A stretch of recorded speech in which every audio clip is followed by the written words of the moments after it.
I'm Susan Blessing. I'm a physics professor at Florida State University. I do experimental particle physics. My name is Paola Ayala.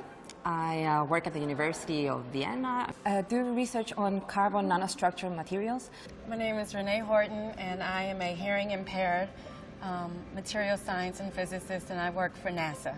Hello, I'm Petra Rudolph. I work at the Zernike Institute for Advanced Materials at the University of Groningen in the Netherlands.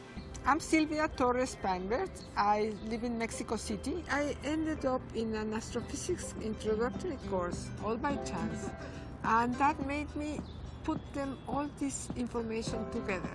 So that made me decide I am going to be in astrophysics and I am not moving from here. And I wanted to know all the other things that were happening, not just in my engineering class, but all the things that really understood why the grass was green and the sky was blue. And I really love being a professor because I'm back to doing lots of different things, and I like lots of different things.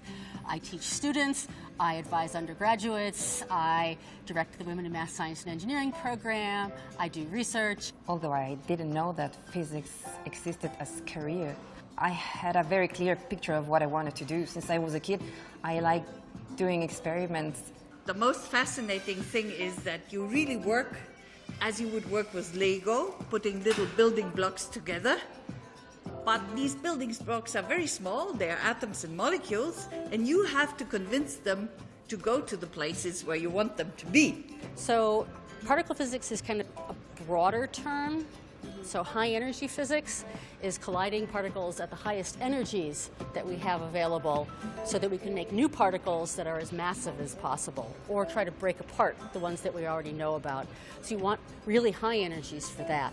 So high energy physics has always moved along with the energy that we can make in the machines. We were saying that in carbon stars there was a line of lithium. And nobody really believed that it was a line of lithium because they were not expected. Lithium is a short-lived element, and the stars were not expected to do that. They are old stars, the red giants. Nobody believed it, but of course now it's widely accepted.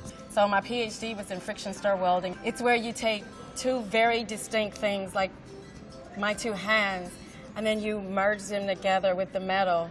Just enough, right?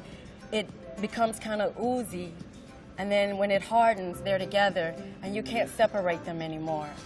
What I really like about my work, what I do is imagine materials, imagine their properties, and then try to find a way how to make them, to find out whether I have made what I hoped I would make, and then test their properties and see whether I was right.